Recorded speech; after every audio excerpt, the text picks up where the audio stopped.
Hello, Steve White, Triple 89 for Steve Arts 89. Well, full disclosure, I haven't always been the biggest fan of Star Trek Lower Decks. If you've watched some other reviews, you'll know this.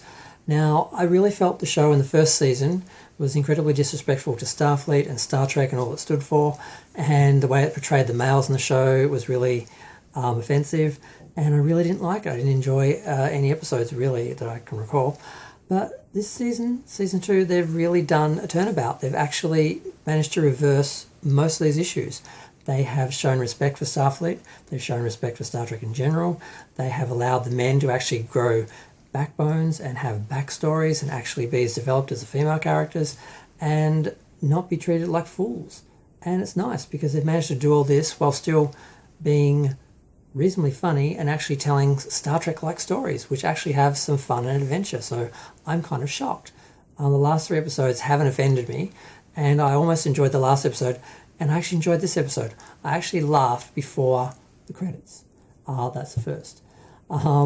Basically, the credits start off with some weird random queen showing up needing repairs for a ship, and of course, Phillips comes up to the bridge, and it's his mother, and she's basically just using that as an excuse to hassle him because, as we find out in the episode, he's actually a prince who has basically left his kingdom and his culture because he wants to work as a part of Starfleet. Part of this, in order to do part of this, he basically has to be celibate because once he consummates, he then has to become king and then he has to rule. So the Queen is pushing him to become the king and come back, and she seems to be trying to show him some respect as though, you know, I'm here just to have you help as an engineer and so forth. So it's interesting. You get that immediate feeling of Deanna Troi in Next Generation, and you know it's going to be kind of comedic and they're going to have fun with this over-the-top character. So that's one story. The other story is Wilma and Mariner go... They're supposed to be returning a supercomputer, basically, an evil supercomputer that has infiltrated a planet and taken it over and fooled them all. And they basically worked out that it was evil and they detached it, and they're basically sending it to Starfleet to be put in a cabinet somewhere so it can't, you know, get up to any trouble or take over any, you know, unsophisticated races. So they're in a shuttle and they crash on a planet, and it's very what was the episode where Tasha Yar died and Deanna crashed? Yeah, it felt a bit Galileo 7, but then it also felt a little bit more like the first duty because they kind of crash on a desert planet which has a lot of damaged ships that have also crashed.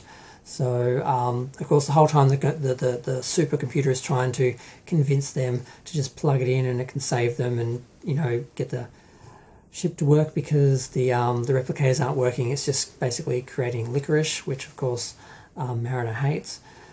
And they're fighting because Boilerman actually at some point thinks it actually would be, well, probably good to have the supercomputer help them, whereas Mariner is insisting that they can't plug him into anything because that's, you know, his evil plot.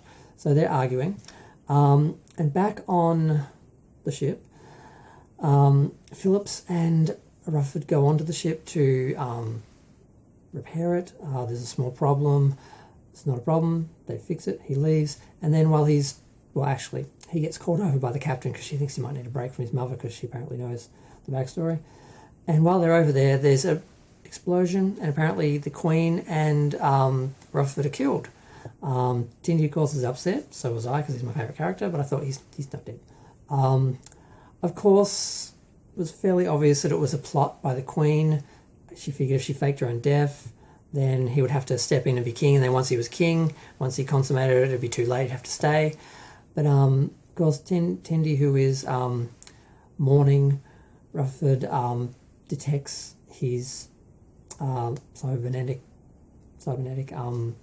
chip or something, tracks him down onto the ship, finds him, and he's basically just been taken to a feast to celebrate the fact that he did such a good job repairing the ship, and he has no idea that the explosion has been staged and he's supposedly dead.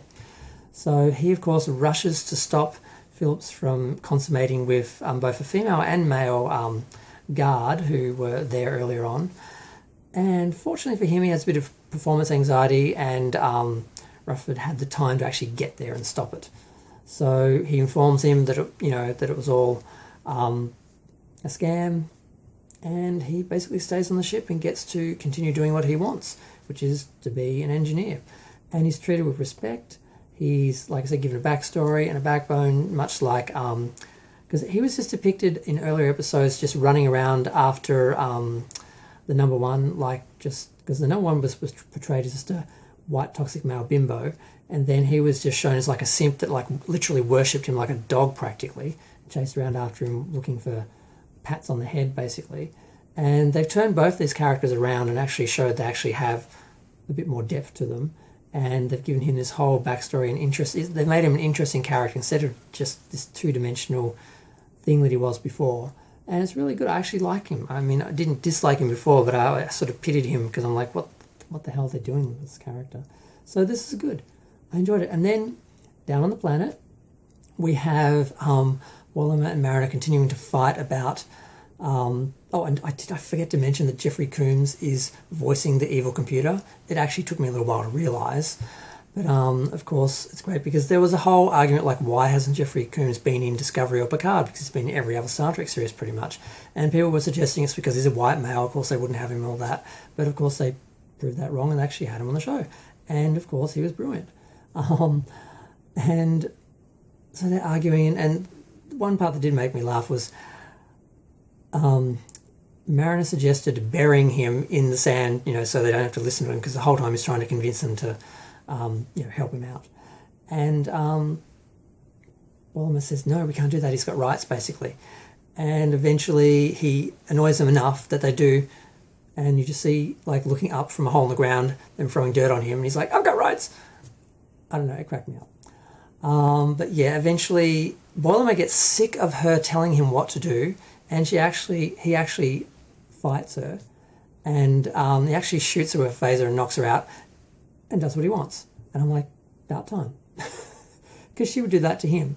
And she's done that to him about, like, all the time. He finally stands up and he actually goes into this other ship that's been abandoned and he plugs the alien in, and then, unbeknownst to the, the evil computer, he actually uses the energy from the ship and uses his systems or whatever to send a signal to Starfleet without him even realising. And he's like, you've plugged me in, I'm going to use the ship's resources to, just take over the galaxy. And he's like, I just plugged it into the dimmer. So all he can do is like turn the lights on and off.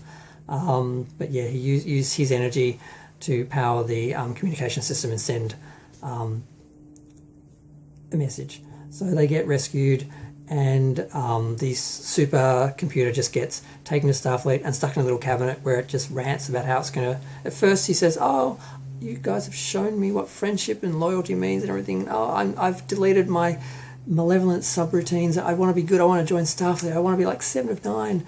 And they're just like putting him in the cabinet. He's like, God damn it, I'm going to get you. I'm going to, I'm going to destroy the Federation, blah, blah, blah. And then, of course, you pull out and there's like all these cabinets full of evil supercomputers that are all like plotting their revenge. It's kind of funny.